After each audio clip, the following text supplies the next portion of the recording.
concerning the digestive system. The digestive system is one of 11 major organ systems in the body, and like all other organ systems, it does have special functions on its own, but it also works in collaboration with every other organ system.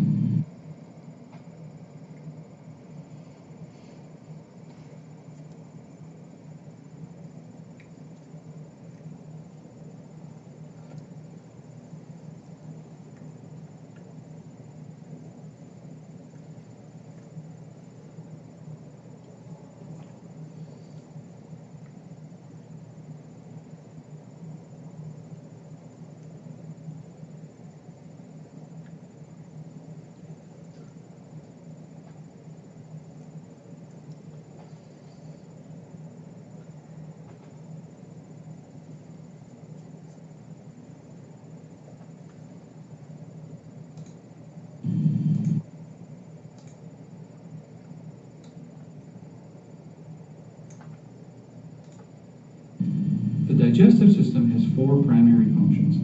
First of all, the digestive system is designed to allow you to take food and beverages into your body. Second, the digestive system is designed to allow you to break down those food and beverages into smaller, more useful particles that are actually usable by your body. The third function of the digestive system is absorption. Absorption involves moving tiny nutrients from the digestive system actually into the bloodstream so they can be transported and used by the other tissues in the body. And last but not least, not everything that you eat is digestible and or absorbable. The digestive system also functions in allowing you to get rid of solid waste.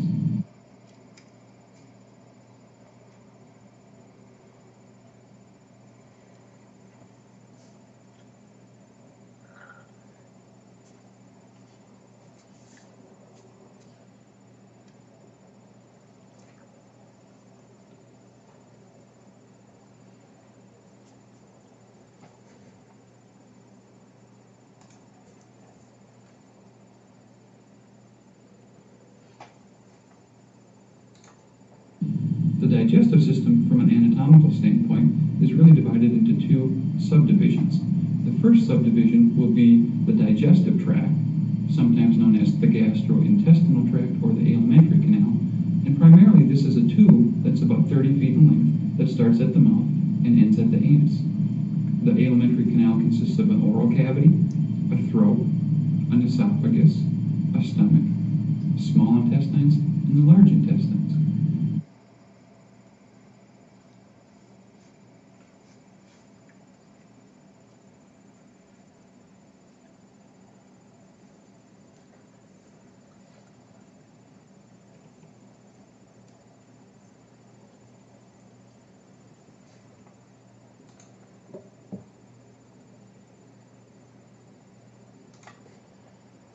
Additionally, along with the alimentary canal or digestive tract, there are accessory organs in the digestive system. These are of importance, but they are not part of that big 30-foot tube. The teeth, for example, are considered accessory, as are the salivary glands, the liver, the pancreas, and the gallbladder.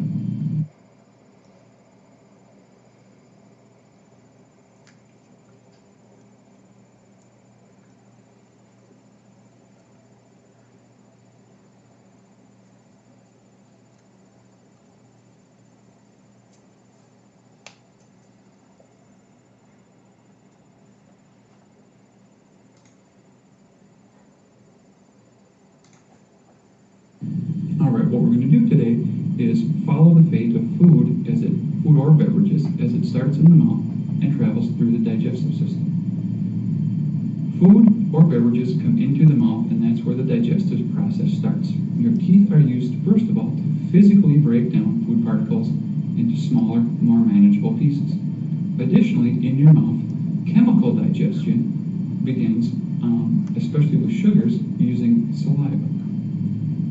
Chewing will allow you to produce a very small round ball of food known as a bolus that will be sent through your esophagus into your stomach.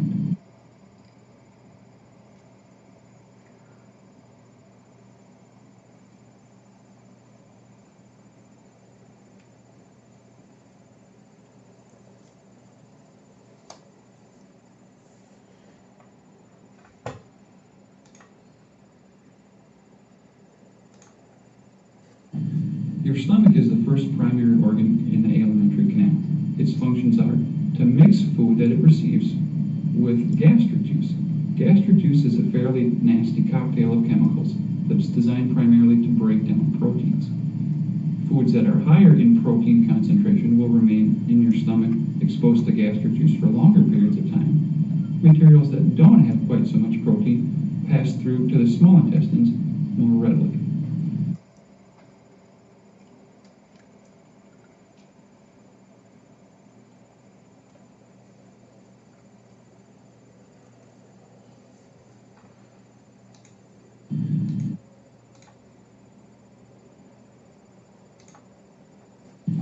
After food and beverages have spent time in your stomach, they then leave the stomach and enter the largest portion of your digestive system, known as the small intestine. In the small intestine, chemical digestion will be very fine-tuned. We'll break our macromolecules, things like fats and sugars and proteins, down into their smallest, most usable components. Food does spend quite a bit of time, actually, in the digestive system to facilitate this process.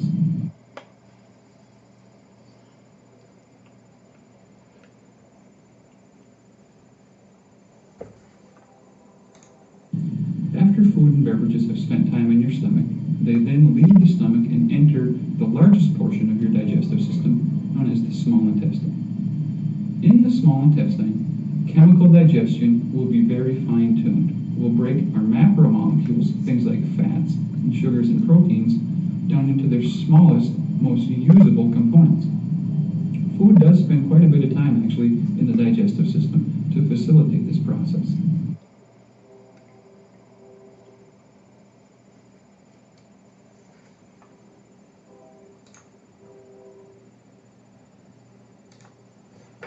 Once the food particles are in their smallest form, they are then going to be absorbed. Absorption is a key process because without absorption, food would simply pass through your digestive system and out of your body. Absorption technically is going to involve moving the products of fats, sugars and proteins, minerals and water, and a few other things from the alimentary canal or from this tube actually across a few layers of tissues and into your bloodstream where they can be transported.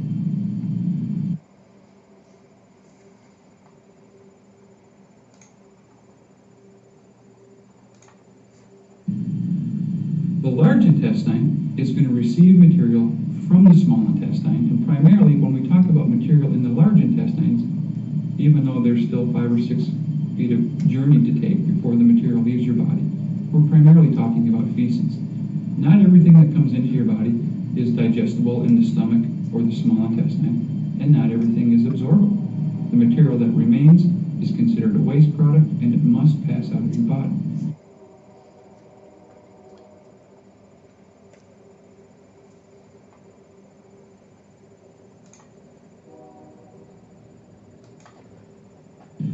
In the large intestines, feces spends quite a bit of time and is in contact relatively closely with the walls of your large intestine. Your large intestine is going to do a couple of things. Primarily, it's designed to reabsorb water from the components of food. We're very stingy with water, and if there's any doubt, we'd rather keep it in our body and deal with it with our urinary system. In the large intestine, there are also bacteria that handle functions like vitamin K production and further breaking down of amino acids and carbohydrates.